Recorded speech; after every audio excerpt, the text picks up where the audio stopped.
গল্পের নাম আলো ফিরে আসা। অর্জুনের সন্ধ্যা। সন্ধ্যার নরম আলোয় শহরের এক কোণে রাস্তার পাশে বসেছিল ছোট্ট একটি ছেলে, অর্জুন। গায়ে পুরানো ময়লা জামাকাপড়, চোখে ক্লান্তি আর হৃদয়ে না বলা অনেক কষ্ট। দিনের আলো মুছে যেতে যেতে চারপাশে আলো জ্বলে উঠলেও অর্জুন যেন সেই অন্ধকারেই আটকে ছিল। সে একা ছিল না, কিন্তু তার একাকিত্ব ছিল গভীর। পায়ের কাছে একটি ছেঁড়া ব্যাগ, তাতে অল্প কিছু ফল আর একটি ছোট্ট জলভর্তি বোতল। সে জানে রাত নামলেই এই জায়গা হয়তো কারো জন্য নিরাপদ নয়, কিন্তু তার যাওয়ার মতো কোনো গন্তব্য নেই। একজন বৃদ্ধ ফুলওয়ালা পাশ দিয়ে যেতে যেতে অর্জুনকে দেখে একটু থেমে যায়। খোকা, খেয়েছো কিছু? জিজ্ঞেস করে মমতার সুরে। অর্জুন শুধু মাথা নাড়ে।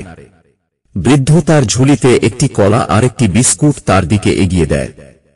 অর্জুন একটু লজ্জা পায়, কিন্তু ক্ষুধা তাকে আর লজ্জা ভাবতে দেয় না। এভাবে দিন যায়, রাত আসে।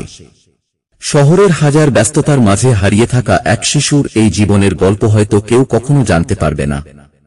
তবে এই সন্ধ্যায় আলো যখন ঝলমল করে উঠেছিল, তখন সেই আলোর নিচে অর্জুনের মুখে দেখা গিয়েছিল এক চিলতে হাসি। অনেকদিন পর হয়তো সে একটু মানবতা অনুভব করেছিল। এই গল্প আমাদের একটা কথা মনে করিয়ে দেয়, একটুখানি মানবতা একটি নিঃসঙ্গ হৃদয়ে আলো ফিরিয়ে আনতে পারে। অথবা আসুন আমরা সবাই একে অপরের পাশে থাকি, একটু ভালোবাসা, একটু সহানুভূতি নিয়ে।